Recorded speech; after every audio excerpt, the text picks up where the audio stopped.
Hello students. Today I am continuing the chapter How do organisms reproduce. In the earlier videos we have learned about the reproduction and the types of reproduction. Reproduction is of two types, asexual reproduction and sexual reproduction.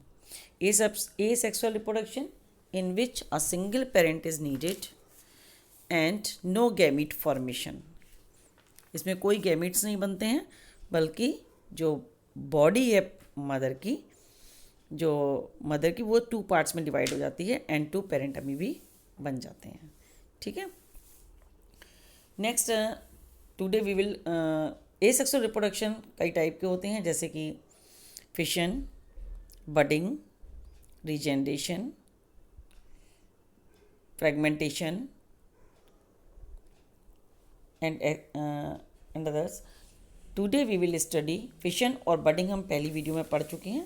Today we will study about the fragmentation, regeneration, vegetative propagation, spore formation. आज हम यहाँ तक पढ़ेंगे. ठीक है. तो first next आता है थर्ड फ्रेगमेंट बडिंग और फिशन के बाद थर्ड आता है regeneration. In this method, a part of the body, if the organism cut or broken down, can develop into a new individual. अगर किसी भी ऑर्गेनिज्म के कई पार्ट में डिवीज़न कर दिया जाए तो हर पार्ट से एक न्यू ऑर्गेनिज्म बन जाता है. ऐसे रिप्रोडक्शन को कहते हैं रीजेनरेशन. ये लगभग टिश्यू लेवल ऑर्गेनाइजेशन में होता है जिनकी बॉडी टिश्यू लेवल की बनी होती है. ठीक है. टिश्यू लेवल ऑर्गेनाइजेशन जैसे कि सेल, बहुत जो अमीबा था या ईस्ट था जिसमें हमने बडिंग और फिशन पढ़ा था वो सेलुलर लेवल ऑर्गेनाइजेशन था. जब बहुत सारी सेल मिलकर एक ग्रुप बना लेती हैं और वो ग्रुप आपस में मिलकर के वर्क करता है देन टिश्यू कहलाता है. तो इनकी बॉडी टिश्यू लेवल ऑर्गेनाइजेशन है. बॉडी में ऑर्गन्स नहीं है लेकिन टिश्यू लेवल. तो इसमें क्या होता है कि जब कोई पार्ट कटता है, जैसे कि इसमें आपने देखा होगा कि ये पार्ट जो है वो कट गया है. तो इस जगह पर क्या है, जो स्पेशल टाइप की कुछ सेल्स होती हैं जो इसके रिमेनिंग पार्ट को कंप्लीट कर देती हैं. जैसे कि ऊपर वाला पार्ट है तो इसका जो रिमेनिंग पार्ट है वो कंप्लीट हो जाएगा. अगर ये बीच वाला पार्ट है तो इसका ऊपर और नीचे दोनों का पार्ट जो है वो स्पेशलाइज सेल जो है वो कंप्लीट कर देंगी. ऐसे ही इसका ऊपर वाला कोई भी पार्ट जो है जो रिमेनिंग है वो कट होगा और वो कंप्लीट हो जाएगा. बिल्कुल ऐसे ही हाइड्रा में भी होता है. ठीक है. तो ये रीजनरेशन है. नेक्स्ट आता है फ्रेगमेंटेशन. फ्रेगमेंटेशन एल्गी में होता है. In this method the body of a simple multicellular organism breaks up into smaller pieces. On maturation the each fragment develop into new individual. क्या होता है कि जो स्पायरोगायरा है मल्टी सेलुलर तो होता है लेकिन सेल आपस में टिश्यू की तरह वर्क नहीं करती बल्कि सेपरेटली वर्क करती हैं. ऐसे ऑर्गेनिज्म मल्टी सेलुलर ऑर्गेनिज्म कहते हैं. अब क्या होता है कि इसके कई सारे पीसेस हो जाते हैं. इसके हर पीस को कहते हैं फ्रेगमेंट्स. अब ये हर फ्रेगमेंट कुछ देर बाद कुछ टाइम बाद जो है न्यू ऑर्गेनिज्म में डेवलप हो जाएगा. This process called the fragmentation. Next आता है spore formation. In this method structures called sporangia produce tiny cells called spores. When the spores come in contact with the moist surface it develops into new individual like Rhizopus, Mucor, Penicillium etcetera. जैसे कि ये fungus है, इसकी जो body है वो thread like structure से बनती है.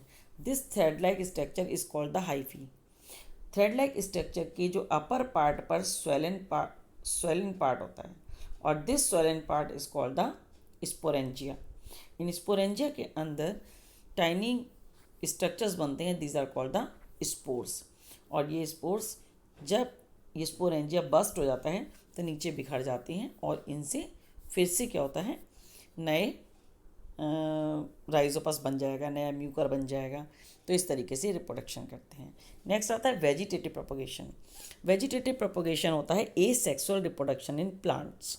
प्लांट्स में दोनों तरह का रिप्रोडक्शन होता है, asexual reproduction and sexual reproduction. Sexual reproduction के लिए जो पार्ट होते हैं वो पार्ट कहलाते हैं seeds, bud, flower and fruits. ये सारे पार्ट तो सेक्सुअल रिप्रोडक्शन के लिए यूज़ होते हैं. लेकिन इनके अलावा अगर किसी और पार्ट से रिप्रोडक्शन होता है जैसे कि और पार्ट क्या बचते हैं आपके इसके बाद, जैसे स्टेम, रूट एंड लीफ। अगर इन पार्ट से रिप्रोडक्शन होता है then it is called the vegetative reproduction, क्योंकि stem, root and leaf are called the vegetative part of the plant. In this method, new plants are produced from the vegetative part of the plant like root, stem और leaf। जैसे कि root से होते हैं dahlia, sweet potato. Dahlia में क्या होता है, जो इसकी रूट होती है वो शलजम जैसी होती है, ठीक है। इसी की जड़ रूट से और बहुत सारे अटैच्ड उससे रूट्स निकल जाते हैं, ठीक है, और उन्हीं से फिर नए नए प्लांट्स निकलते हैं। ऐसी स्वीट पोटैटो, शकरकंदी जो होती है, आपने देखो शकरकंदी में एक शकरकंदी दूसरी शकरकंदी जुड़ी रहती है, और यही जो है एक नए प्लांट को ग्रो करती है। नेक्स्ट आता है स्टेम, जैसे पोटैटो। पोटैटो क्या है, underground stem. Potato is the part of plant underground stem. आपने देखा होगा पोटैटो में एक आई वाला पार्ट होता है, एक आई जैसा पार्ट होता है जिसे हम आँख कहते हैं। उसमें से अगर वो हमारे घर रखा रहे थोड़े दिन बाद ग्रीन ग्रीन कलर का पार्ट निकलता है जिसे राइजोम कहते हैं, और ये नए प्लांट को ग्रो करता है। नेक्स्ट आता है जिंजर। जिंजर में भी आपने देखा होगा एक जिंजर दूसरी जिंजर से, तीसरी जिंजर से, इतनी सारी जिंजर आपस में जुड़ी होती हैं, क्योंकि एक ही रूट से, एक ही स्टेम से दूसरा पार्ट निकलता है। Ginger is the part of stem.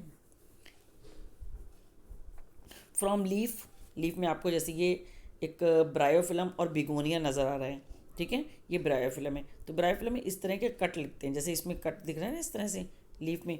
This cut are called the notches, ये नोचेस कहलाते हैं। इन नोचेस पे बीड लाइक स्ट्रक्चर आते हैं, मोती जैसे बीड जैसे स्ट्रक्चर आते हैं रिप्रोडक्शन के टाइम पर, और इन बीड से न्यू प्लांट ग्रो करते हैं नोचेस पर। और जब ये लीफ बहुत भारी हो जाती है तो ये गिर करके टूट जाती है, और नीचे ज़मीन में गिरने पर ये रूट, ये जो प्लांट्स हैं ये रूट सॉइल में ग्रो करते हैं। सॉइल, इनकी जो रूट है वो सॉइल में चली जाती है, और ये लीफ थोड़े दिन बाद क्या हो जाती है, डैमेज हो जाती है, ख़राब हो जाती है, गल जाती है, ठीक है। तो plants produce by vegetative propagation produce flowers और fruits earlier than those produce from seeds. जो सीड से होते हैं उनमें फ्रूट्स निकलते हैं, फ्लावर निकलते हैं, लेकिन जिनमें सीड्स नहीं होते हैं, है ना, तो कैसे ग्रो करते हैं, वेजिटेटिव पार्ट से। लाइक बनाना, जैसे बनाना में सीड नहीं होता है तो बनाना में वेजिटेटिव प्रोपगेशन होता है, ठीक है। तो वो वेजिटेटिव प्रोपगेशन, जैसे आपने अगर बनाना का पेड़ देखा होगा तो आपने देखा होगा कि उसकी रूट के पास से नए नए प्लांट्स निकलते रहते हैं, ठीक है। इसी तरीके से जैस्मिन में होता है, रोज़ में होता है। रोज़ में आपने देखा होगा, रोज़ में हम कटिंग लगाते हैं, तो ये आर्टिफिशियली करते हैं हम। Vegetative propagation can also be done artificially by cutting, layering and grafting.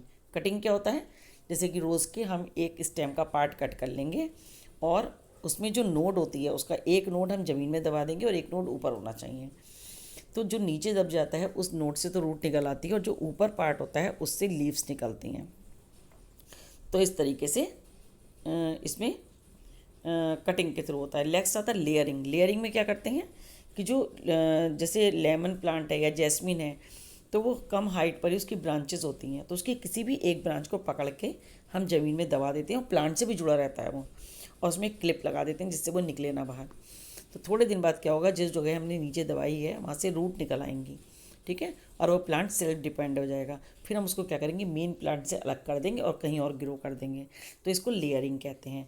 इसमें क्या होता है, इससे एक फ़ायदा ये होता है कि इसे प्लांट की जो एज होती है वो काउंट होती है जिस प्लांट से इसको अलग करा गया है। अगर हम सीड से ग्रो करेंगे जैसे लेमन को, तो वो कम से कम 5-6 साल बाद हमें फ्रूट देगा, क्योंकि वो 1 ईयर 2 ईयर 3 ईयर इस तरह से उसकी एज इंक्रीज़ होगी। लेकिन यहाँ पर जो प्लांट है वो वही वाली एज होगी जो पुराना पेड़ है, तो इससे जो फ्रूट है वो उसी साल दे देगा। इसका ये बेनिफिट होता है, इसलिए आर्टिफिशियली ही हम ग्रो करते हैं, सीड से कम ही ग्रो करते हैं। ऐसी मैंगो में भी ऐसी करते हैं, मैंगो में भी सीड से ग्रो नहीं करते हैं, ठीक है। इसके बाद आता है ग्राफ्टिंग।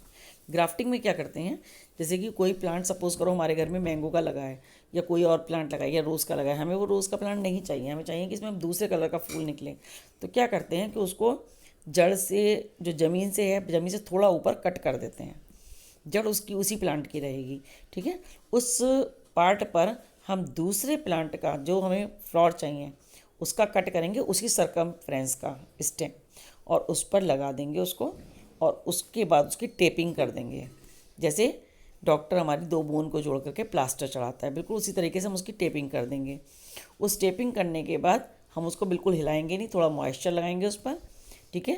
जैसे कि काऊ डंग वगैरह लगा सकते हैं या एल्गी लगा सकते हैं या मिट्टी लगा सकते हैं, उसको थोड़ा सा मॉइस्चर देते हैं। थोड़े दिन बाद हम देखेंगे कि उसमें से रूट निकलने लगते हैं उस जॉइंट पर, मतलब उस जगह, वो दोनों जगह जो होती हैं वो सेम जुड़ जाती हैं, वो एक ही प्लांट बन जाता है, जैसे हमारी दोनों बोन, हमारी बोन जुड़ जाती हैं।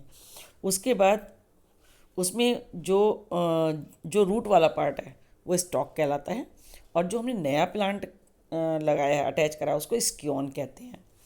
अब स्टॉक और स्क्योन दोनों आपस में अटैच हो जाते हैं, लेकिन जो उसमें फूल निकलेगा वो निकलेगा जो हमने स्क्योन का लगाया था। सपोज़ करो कि हमने रेड गुलाब था, उसको कट कर दिया, उस पर येलो गुलाब का हमने स्टेम लगा दिया, तो उस पर येलो गुलाब निकलेंगे। वो भी कहाँ से? जहाँ से हमने जॉइंट कराया है, उससे ऊपर, उससे नीचे नहीं निकलेंगे। उससे नीचे वो रेडी कलर का रहेगा। तो इसे जब भी कटिंग करते हैं तो उस जगह को जहाँ पर हमने जॉइंट करा है उसको नहीं कट करते कभी भी, ठीक है। तो इस तरीके से इसको कहते हैं ग्राफ्टिंग। तो आज हम यहीं तक पढ़ेंगे। नेक्स्ट वीडियो में हम पढ़ेंगे sexual reproduction in plants. Okay.